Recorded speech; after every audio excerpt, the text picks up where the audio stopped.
ఎందుకంటే భీష్మాచార్యులు లాంటి వాళ్ళు కూడా ఎంత బాధపడుతూ ఆయన బాణాలతో ఉండి ఉన్నారో మీకు పురాణాలన్నీ ఉన్న వాళ్ళకు మీకు అందరికీ తెలుస్తుంది.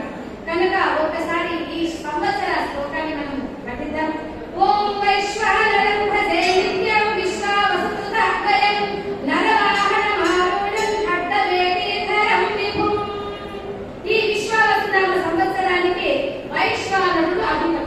కనుక ఈ వైశ్వానరుని ఒక గాయత్రి మంత్రంతో నేను చెప్పిస్తాను, మీరు కూడా దయచేసి అందరూ పలకండి. ఓం వైశ్వానరాయ విద్మహే ఖడ్గధరాయ ధీమహి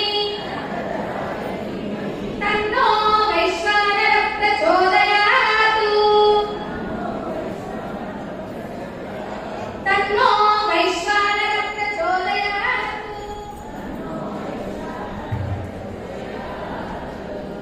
మాకు జ్యోతిష్యాన్ని నేర్పినటువంటి గురువు గారు సత్యుల్ రామాంజనేయ గారు, అనంతపురం గురువు గారు మీకందరికీ కూడా భక్తులకు పంచమని వాడు మరీ చెప్పి ఈ సంవత్సరానికి సంబంధించిన కందాయ ఫలాలు, ఈ సంవత్సరానికి సంబంధించిన విశ్వావసు సంవత్సర శ్లోకం కూడా ఇందులో ఉన్నాయి. మీకు భక్తులందరికీ కూడా